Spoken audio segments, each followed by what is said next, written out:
You've tuned in to Unpause Your Life with Dr. Callie Estes and Dr. Tara Lynn Sell. Your access to success strategies and more to help you move onward and upward with your life. Listen in each week as they interview others who have really taken their essence to the next level and truly unpaused their life. Now here are your hosts, Dr. Callie Estes and Dr. Tara Lynn Sell. Hey everyone, welcome to the show. This is Dr. Callie Estes, and I am founder of the Addictions Academy, the Addictions Coach, and Rehab Rescue. Welcome to Unpause Your Life. This is a great podcast where we showcase people who have done something extraordinary with their life. I welcome you, and I hope you enjoy all of our guests. On my way, found a reason to wake up another day.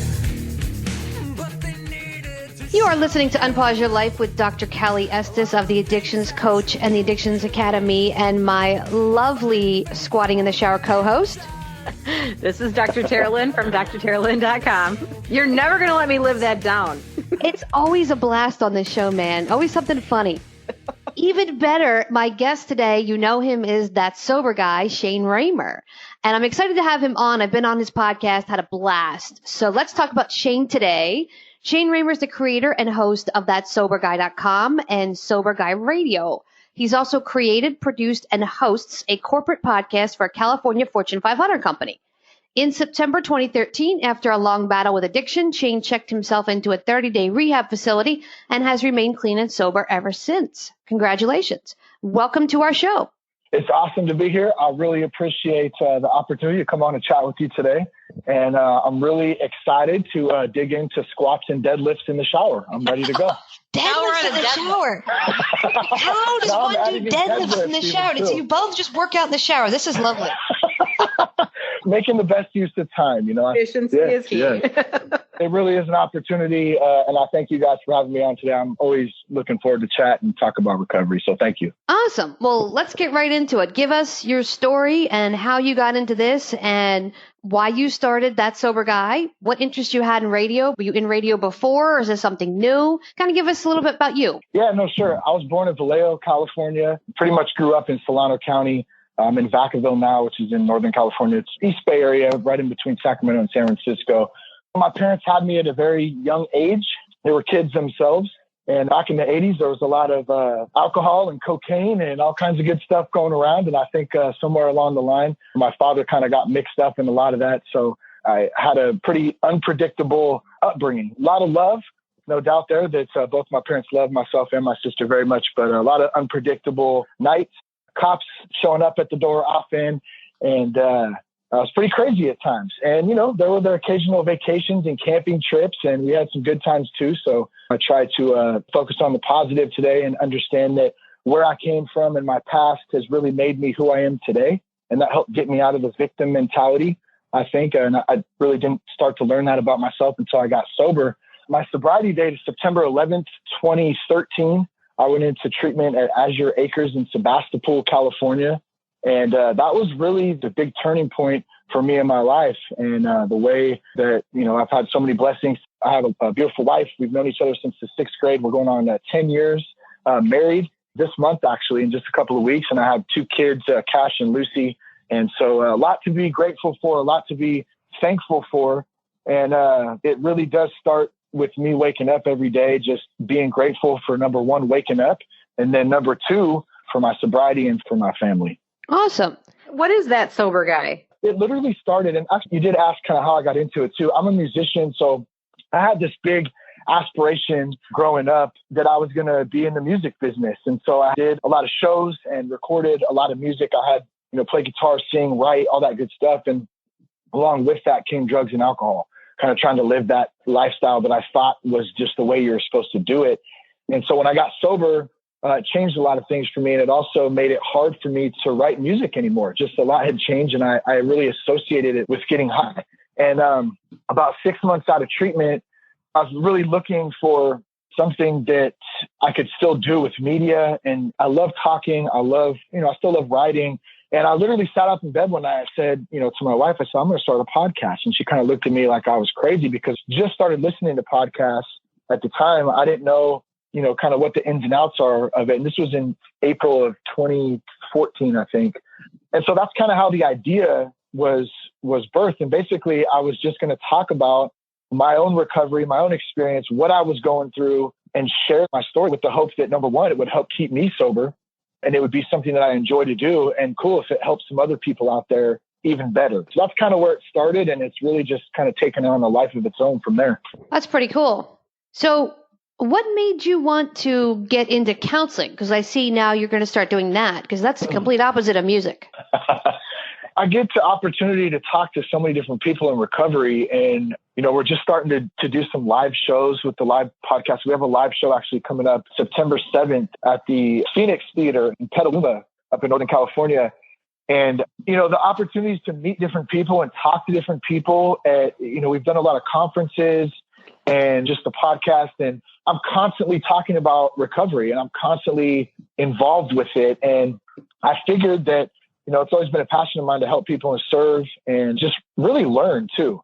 I mean, there's so much to learn about people and about the history of substances and, where we're at today with it from economic standpoints, political standpoints, personal use to all the different components that make it up. And I thought it'd be a great way just to continue my education and learn some more things and kind of further, and plus, to be real honest, I never applied myself in school. I really feel like I've been through a lot of changes and a lot of new things and new adventures in my life. And one of the things that was never appealing to me growing up was school. I'm a smart dude. And I said that very humbly, but I never applied myself. And so now I have this opportunity to do something that I'm really, really passionate about. And I didn't push for it. It kind of just happened. I'm kind of going with the flow. It's kind of one of my main mentalities, just roll with it. Things are a lot easier, when I'm going with the flow versus going against it. And I just decided to jump in and go for it. So that's kind of how that came about. And it's going to be a good opportunity and some more ways for me to continue learning more. Are you going to be an addictions counselor? Are you going to be a mental health counselor? What's your aim? Kind of funny. So right now, this program is for Addiction Counselor 1 in the state of California. And so I'm just kind of keeping my eyes set on that. I have some bigger thoughts, I guess, but I want to stay focused on in the now and just do that first. But I tend to have these grandiose ideas, and my wife has to drag my ass back down sometimes. And not that she discourages me from, these visions and dreams and stuff, because I think those are phenomenal for not only myself, but to anybody out there listening. Like, have dreams, like have big ideas, have big visions, but remember to stay in the moment and stay where you're at and take those little steps to get there. I think that's the most important thing. And actually, we had some time. My mom had the kids last night. After my wife and I are simultaneously in a men's and women's step study through CR through our church right now. And so we both go, the kids go to my mom's, and then I do my step study and Jess does hers. And so we had some time afterwards, and we went to the gym and sat in the spa, and we were kind of talking about some of the stuff. And she asked me the same question, actually. She goes, what are you going to do? Like, what's kind of your goal or whatever? It was very like, I didn't give it any thought at all. It just kind of came out of my mouth. I said, well, maybe I'll be a doctor one day. Dr. Raymer, that sounds great. And so I kind of laughed about it. And it's like, well, shit, like I kind of sit back and go, well, who knows? Maybe I will one day. So I like to think big, but I like to stay in the moment and just do the next right thing. And that really seems to help keep me grounded. Okay. I was going to say, hey, Shane, Dr. Raymer. What would really help you, right, in your practice is learning about brain health in addiction recovery. Absolutely. See, we'll have to set up another call so you can school me on that. Oh, God, no. Please.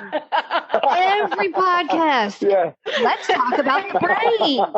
Let's talk about brain health. Well, how many different components are there to the brain? I mean, there's probably so many different components that are not even tapped yet, right? Well, there are, but when you think about it, there's a lot of simple things that we can do to improve brain health and neurotransmitter repair that we are not doing as a recovery community. So I'm on a mission, Yeah, no, totally. So, and just to kind of ask you, are we talking more just diving into that science from more of a science perspective? Is that kind of what you're getting at? Sort of. It's more of doing than just learning. We talk a lot about neurotransmitters in recovery centers and things, but that's about as far as it goes. We can talk about it, but it's like, what now? What do we do about it? So learning, Dr. Raymer, what to do about it will change the world. Oh my gosh, that just sounds so great, doesn't it? I love it. I can't wait to tell my wife. She's going to crack up. I have big plans for you, Dr. Raymer. While the two of you doctors are talking, I'm going to be in the shower doing squats. Okay. My ass will not fit. Our shower right now, we're redoing the bathroom in here, and we have one of those little box showers. So I mean, I can barely stand in my shower, let alone do squats or anything like that. But maybe at the gym, I'll have to try that. I'll get back to you, and I'll report back. Okay. I'm sure you might get kicked out of the gym if you start doing stuff like that in the shower. I was actually waiting for you to say, please do not report back. So actually, I'll just kind of leave it at that. You know, it's a lot right now, too. You know, I think maybe it's important for me to touch on that. I talked about this a bit in group last night. I used to have a lot of negative stuff on my plate, and I'm not saying that there's not challenges today and stuff that I go through. There absolutely is. The difference between yesterday or the past and today is that I have healthy tools to deal with stuff. And now it's like there's all these good things that are happening, but I'm tending to get some anxiety and to feel a bit overwhelmed at times with some of the stuff going on. And that goes back for me from a recovery perspective as a man in recovery. That's when I fall back on all the things that I've learned, you know, sponsorship, having a sponsor, having community around me, having faith, trusting that things are going to work out just the way they're supposed to, whether they're not the way that I expect them to work out. You know, and so those are some of the things in using those tools that I've practiced and continue to practice that help me get through some of the stuff that feels a bit overwhelming at times. Because let's be honest, I mean, life is crazy. We all have professional lives. We have personal lives. We have things that we want to do, that we could do, that we should do, and then all of the above. And it can get crazy at times. But just waking up and like recognizing like, hey, damn, I can see today. I have vision. As kind of crazy or weird as that sounds, like just recognizing those little things could help put a lot of things in perspective for me and kind of help me to go about my day from attitude of being appreciative and having gratitude versus getting lost in like, damn, I got so much shit to do today. Like, how am I going to do all this stuff? Well, sometimes, I do ask myself that question, but it'll all get done. And if it doesn't at the time, then it is what it is. And I just got to roll with it. So let me ask you about this 90 Day of Sobriety podcast video course. What is this?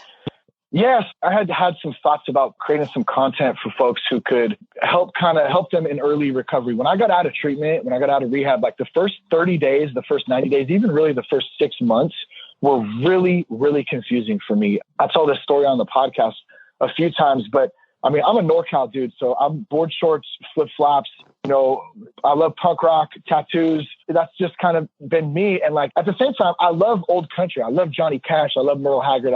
I love all that old stuff too. But I got out of rehab and I've never wore a pair of Wranglers or hunted or anything in my life. And when I got home, I was so confused about who the man I was. I didn't know who I was. I was like, who is this new dude? Like, I'm not using drugs anymore. Like, I'm supposed to be this man. So I decided I'm going to put my head down and be this working man. And I went and like bought like 2 pairs of Wranglers and like this hunting vest and like these cowboy boots. And my wife was like, are you from Wisconsin? I'm just wondering. Yeah, exactly. Yeah. Like, it was totally out of character for me. Right. And so I just had absolutely no clue what really to do. And so when I went back, you know, and looked at all of our episodes we've done, we have over 200 episodes now. We just launched a new show on Tuesdays with my homie Seth. He's hosting that. So we have shows Tuesdays and Fridays.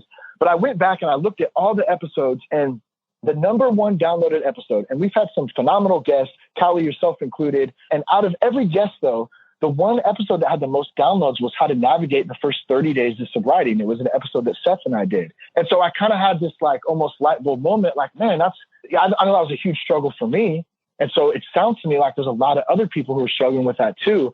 And so that's kind of how I came up with the concept for it. And what it is I've invited friends in the recovery community, Dr. Ken Starr. We have some folks who do podcasts and some friends of mine who have different ideas and different ways that they've navigated their own recovery through different programs, through different, everybody's different. And some things that work for some people don't work for others and vice versa. So I really wanted to create content around that in helping people understand, like, here's some of the other things that people have done in their first 90 days. And this is what's worked for them and what hasn't. And then in addition to that, really focusing on the foundational things like sponsorship, like getting into community, finding some sort of group to be a part of, finding something that you're passionate about. What do you like to do? What can replace, getting high with something that can naturally make you high? Like, is it art? Is it skateboarding? Is it playing softball? Is it exercise? Whatever the heck it is, like, what are you passionate about? And so that's kind of what the course is designed to do. We're about 3/4 of the way finished. I have a launch date set for September 1st on it. And, it's the first one I've done. So I'm just kind of, like I said, going with the flow, and I'm excited to share the content with those out there who are interested in it. And we'll see what happens. Wondering, Shane, are you addressing any brain health in that program? No, would you like to address some of it? I would love to. Let's do it. Let's do it. Because you know what? I still have a couple modules left to finish on it. And I would love to get into some of the science behind that and some of the action items, like you had mentioned, of what we can take away from that. So absolutely, we can connect after this and we'll set something up. Awesome. That fulfills my mission. Perfect. Yay. It's awesome. Yeah. Great. Wonderful. Right on. Yeah, right on. All right. So aside from your recovery, what is the most badass thing you've ever done? Even something nobody else might know about. Let's see. Not literally bad shit that I did like when I was high and stuff, right? Not batshit crazy, badass. I don't know. I'm pretty mellow these days. Like I said, I got the kids and I'm pretty kicked back and chill, but I really love backpacking. I don't know if that's considered badass, but we're actually leaving on Friday to take a backpacking trip up in the Tahoe National Forest. And I love getting out in the middle of nowhere where there's bears and mountain lions and snakes. And I mean, you don't see a lot of that stuff, obviously. I'm kind of exaggerating, but there is potential to see it. And I have seen a bear before, just for the record. It was up in the Marble Mountains back in my teens when my grandpa used to take us as kids. But I do love getting out in the country and disconnecting, turning everything off, getting out in some nature, jumping in a cold ass lake, hiking down some gnarly mountains, and just being out in the open and just connecting with my spirit, with, challenging myself from a physical perspective too, trying to make sure that I stay in somewhat decent physical shape so I can do stuff like this. And I think there's 7 of us. We have this guy's annual trip that we do every year around the weekend of my birthday, which is coming up this weekend. And so, we'll head out there and we'll pretty much, I'm just going to be brutally honest. It's a lot of farting and shit talking pretty much. That's pretty much what it is like the whole time. So it's a man's trip and, we have a good time with it. I enjoy it. And just to jazz up your badass trip, our title of the podcast is going to be something like Shane Raymer Bear Wrangler. All right. That's what we're going to do. Oh my goodness. That'll be great. Hopefully I don't see any bears. I do not want to. Those things, they don't like humans, but they are big. And you come in contact with one personally. Oh man, it's not a fun thing. So tell me, what is the draw to this? A bunch of guys hanging out with each other in the middle of the wilderness, talking farting. Shit and farting.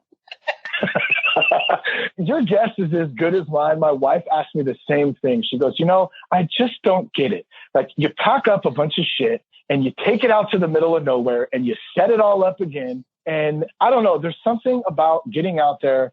Number one, for me, it helps me to disconnect. Number two, I don't know, maybe it just makes me feel manly or something. And then I come back to reality, and I'm like hugging my kids and crying with them. And, which let me point out, I think that is an important part of today's society. Like, we can be men. Like, I can be manly. I can be, go out to the country and do those. I'm putting manly in quotes or however, somebody looks at that. At the same time, it's so important for us to be able to have conversations, be open with each other, talk about our feelings, like how we're feeling. Like, I'm sitting in a step study group last night with some dudes who I'm getting to know well, and we're building these relationships. Some of these guys have been in prison, incarcerated for half their lives. Some of them have been through some things as kids that are just, they hurt your heart to hear some of them. And so to be in a group of grown men who can understand, like, damn, I've had this calloused experience where my heart is like stone.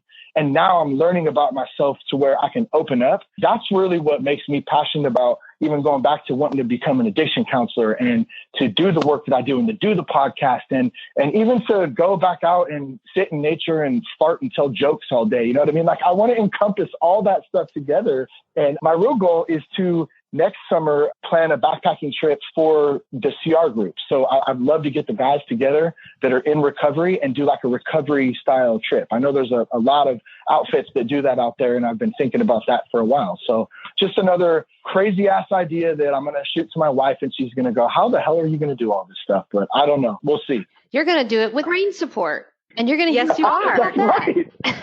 I can't wait to learn about that. That's going to be fun. I've just retitled this episode again. It's Shane Raymer, Secret Farter Bear Wrangler. That is going to get some clicks. That's for sure. If we're talking about headline porn, that's perfect right there. I love it. Awesome. Super fun, Shane. Awesome stuff. Thanks for having me on. Sure. Give us your plugs for your podcast and your class and all the stuff you got going on.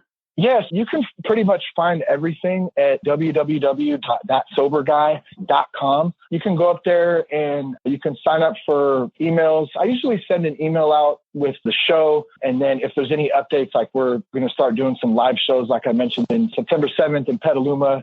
At the Phoenix Theater. We have TJ Woodward, who's a good homie of the show. He is an awesome, awesome dude from Conscious Recovery. So he'll be out there. He's from San Francisco. He'll be out as a guest at the live show. And follow us on Twitter, Instagram, at Real That Sober Guy on Instagram. And Twitter, I think, is at Shane Raymer.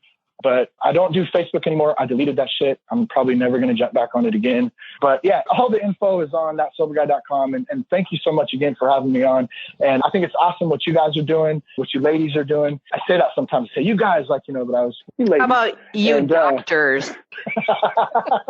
That's right again. You doctors are doing some phenomenal stuff over there, and I really appreciate it. Thank you, Dr. Raymer. Yeah. Thank you so much. It's so cool. Well, thank you for coming on. You've been listening to Unpause Your Life with Dr. Callie Estes and Dr. Terilyn Sell, who has a answer for every brain issue, including farting. Yeah, probably. Thanks, guys. Have a good day.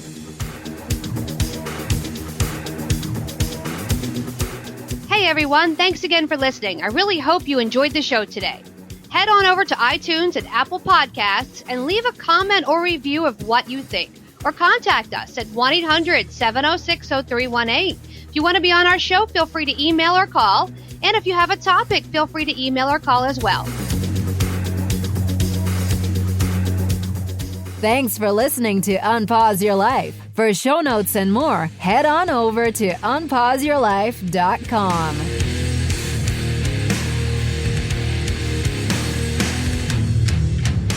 Big shout out to recoveryinnovators.com for help producing this show. Thank you, guys. I took a walk down the long road where they said that I shouldn't go. On my way found a reason to wake up another day. But they needed to show you all the things that you won't do.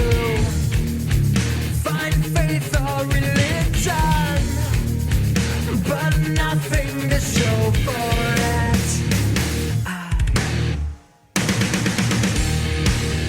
No need to escape in love with my pain. I may be weak, but I'm alive, still alive, and I won't be bound by your mistake. No, I won't be your enemy, trapped at the gate. Bring me to life, put me to death. Just give me something that's just not so hard to believe. To believe. To believe.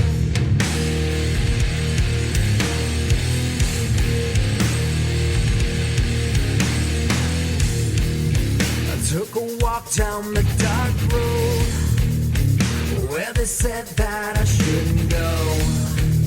I knew the dangers of flying. Now I'm so far from solid ground. But they needed to show you all the things that you won't do. Find faith or religion, but nothing to show for it.